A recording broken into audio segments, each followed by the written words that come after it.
Salut à toutes et à tous, aujourd'hui on se retrouve pour une nouvelle vidéo. Ça faisait longtemps, ça faisait 2 semaines que je n'avais pas fait de vidéo parce que j'étais en vacances, ça m'a permis de me reposer. Et en plus en termes de situation de l'AC Milan, c'est toujours la même chose. Vous allez voir là, on va faire un point mercato, c'est toujours la même chose qui revient, il n'y a rien qui se concrétise.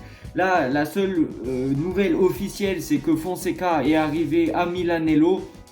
Donc il va préparer le raduno, comme on dit en italien, le début de la préparation du coup pour la nouvelle saison. Même si bon, la plupart de nos joueurs sont avec les équipes nationales, parce que si vous n'êtes pas au courant, il reste en jeu toujours l'Espagne, la France, les Pays-Bas et l'Angleterre. Du coup, avec la France, il y a Théo Hernandez et Mike Maignan.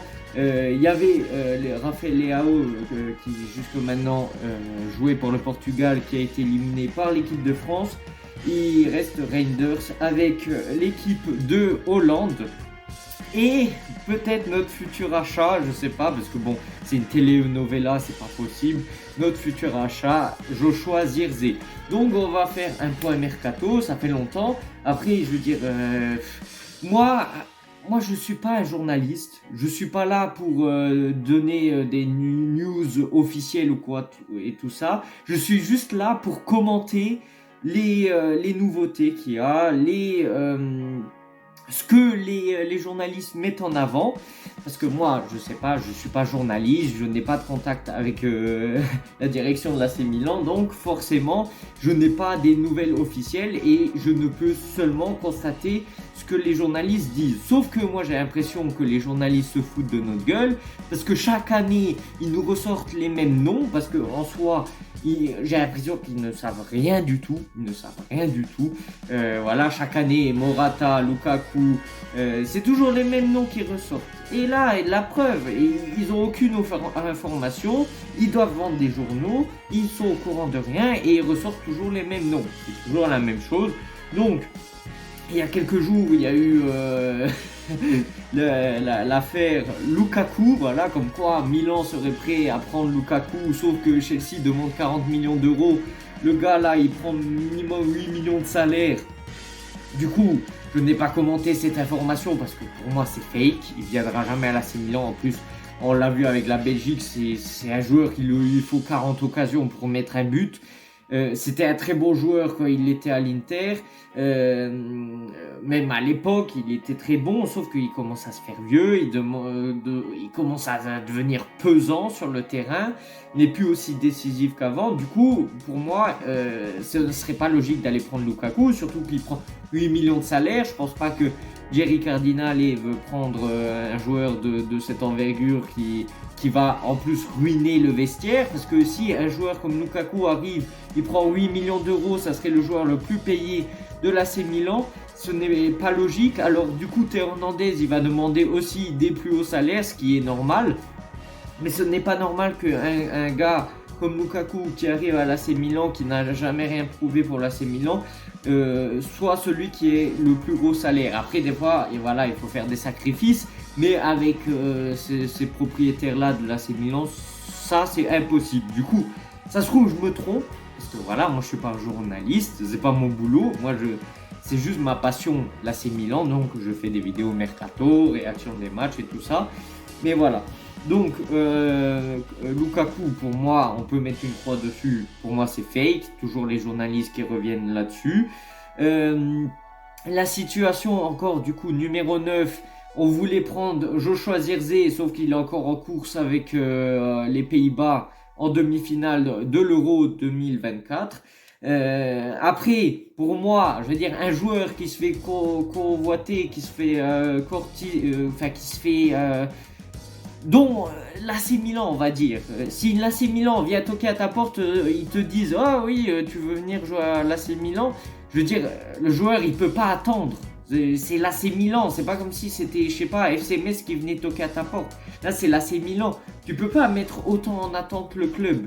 Je veux dire, après, bon, c'est le résultat d'une gestion sportive désastreuse, vraiment, je sais pas, ils ont mis des gens qui comprennent rien au football pour gérer la partie mercato. On n'a même pas de directeur sportif, alors que à l'Inter, leur directeur sportif et président, je crois c'est comment il s'appelle, Marotta, que c'est un directeur sportif à la hauteur du projet Inter, alors que nous, franchement, on n'a même pas un représentant de l'AC Milan qui va parler avec les joueurs et qui fait en sorte que les joueurs se disent ah putain il y a ce joueur, enfin il y a cette personne qui est venue me parler, c'est pas rien. À l'époque il y avait qui, Paolo Maldini qui venait qui parlait avec les joueurs, c'était quelque chose. Je veux dire, il y a quelqu'un il y a Paolo Maldini qui rentre dans ton bureau, t'as envie de signer le contrat directement.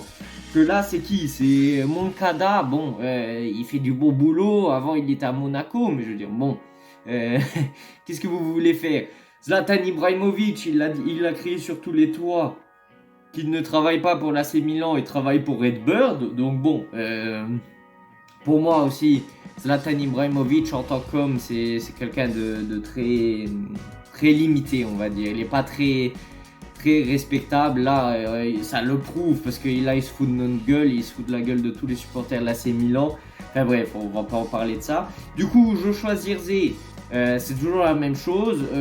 Milan voulait le prendre, sauf que l'agent du joueur demande 15 millions de commission. Milan en veut pas dépasser les 10 millions d'euros. Du coup, la situation est à l'arrêt. Apparemment, il y a Manchester United qui veut aller le prendre. Ils sont plus avancés que nous, selon moi. Après, vraiment, c'est bête d'aller détruire une opération de ce genre. Ça fait depuis 6 mois qu'ils suivent Joshua Zirkzee. Et ils vont tout foutre à la poubelle parce que quoi? Parce qu'il y a 5 millions d'écart des commissions. Après, moi, je l'ai déjà dit sur cette chaîne, je suis contre les commissions. Moi, ça me saoule parce que les agents, ils doivent pas avoir du pouvoir dans le football, mais c'est la situation actuelle. Maintenant, c'est les agents aux joueurs qui ont le pouvoir dans le football. Il faut s'adapter, donc il faut mettre les 5 millions en plus.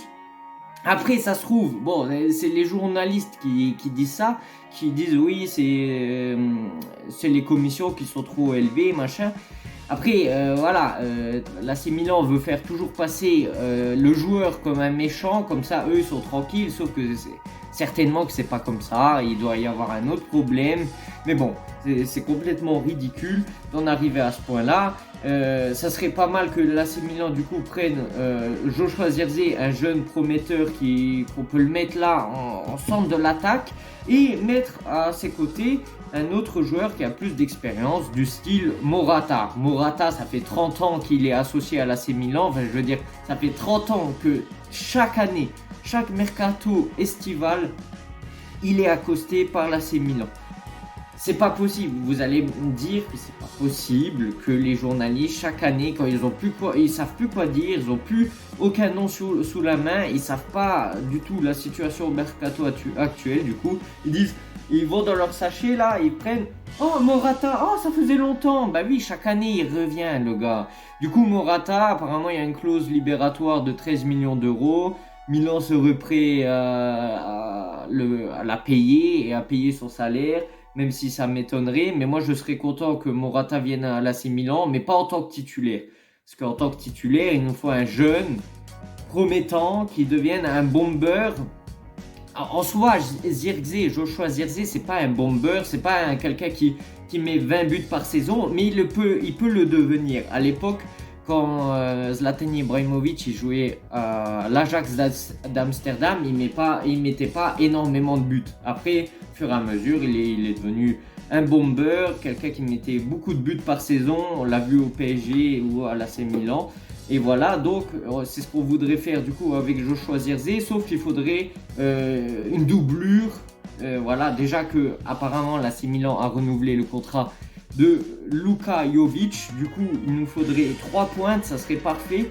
Et en soi, le trio Morata, Zirkzee et Jovic, en mettant Zirkzee titulaire, je pense que ça serait une bonne chose. Mais la question, est-ce que Morata voudrait quitter l'Atlético Madrid pour aller sur le banc de l'AC Milan?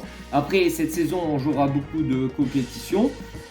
Ce n'est pas improbable, mais ça sera compliqué de voir Morata venir à l'AC Milan. Moi, je serais content. Apparemment, c'est l'opération de mercato de l'AC Milan le plus in fire, on va dire, la plus chaude. Du coup, on verra ce que ça donne. Et dernier point pour lequel je voulais faire un point, du coup, que je voulais en parler, du coup, c'est Emerson Royal, le défenseur droit de Tottenham. C'est toujours la même chose. Tottenham demande 25 millions. Là, c'est Milan fait une offre de 10 millions inférieure au prix du joueur, c'est-à-dire c'est Milan a proposé 15 millions d'euros. Du coup, il y a 10 millions d'écart entre la demande et l'offre, et ben, c'est toujours la même chose. Là, c'est Milan, eux, quand ils vont faire leurs courses, je suis sûr, ils voient une pastèque, 10 euros la pastèque, ils vont dire au supermarché, ils vont dire ah oui, bah, je vous en donne 2,5 euros. Est-ce que c'est possible de faire une affaire? Non, mais c'est pas comme ça. Il y a un prix, au moins tu te rapproches, tu mets 20 millions d'euros, mais pas 15 millions d'euros. L'écart de 10 millions d'euros est énorme. Après, à moins qu'ils se mettent d'accord pour couper la poire en deux, ils se mettent d'accord pour 20 millions d'euros et hop, c'est clos. Mais non, c'est comme ça qu'opère l'AC Milan. Il faut 3 mois pour clore une opération de mercato pour l'AC Milan. C'est toujours la même chose. Après, il ne faut pas s'étonner que tous les joueurs ne veulent pas venir à l'AC Milan. Si tous les autres clubs nous volent les opérations de mercato, c'était pareil l'année dernière avec Marcus Thuram. Il était sur le point de venir à l'AC Milan, mais bon, vu que nous on met 300 ans pour clore une opération, ben, l'Inter s'est inséré, ils nous ont volé le joueur, forcément. Après voilà, on est début juillet, là on est quoi, le 7 juillet, il y a toujours 0 opération de mercato, alors que toutes les autres équipes, genre style Juventus et Inter, se sont déjà renforcées. L'Inter, ils ont pris Zelinski de Naples, ils ont pris Taremi de Porto, et je dois en oublier certainement. La Juventus se sont refait le milieu de terrain, Kefren Thuram, ils ont pris pas de Monaco, mais du championnat français, je sais plus dans quelle équipe il joue. Peut-être Monaco, je vais dire une connerie, peut-être je confonds avec Youssouf Fofana, mais voilà. Mais la Juventus a mis les bouchées doubles sur le mercato. Le but, nous, c'était de maintenir le gap entre nous, vu que pour moi, l'AC Milan, la saison dernière, on était deuxième en termes de classement, mais deuxième en termes de puissance de l'équipe. Et on devait rattraper le gap, l'écart qu'il y avait avec l'Inter. Mais là, du coup, l'Inter a mis encore les bouchées doubles. Ils ont pris plein de nouveaux joueurs, de très bons joueurs.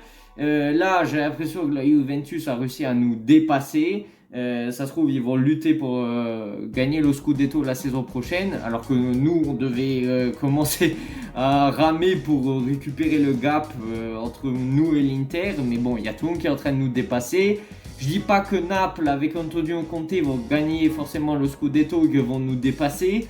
Mais bon, en prenant Antonio Conte, c'est sûr qu'ils vont être beaucoup plus compétitifs que d'avoir pris nous, comment il s'appelle, Fonseca. Bon, on verra bien ce que ça donne.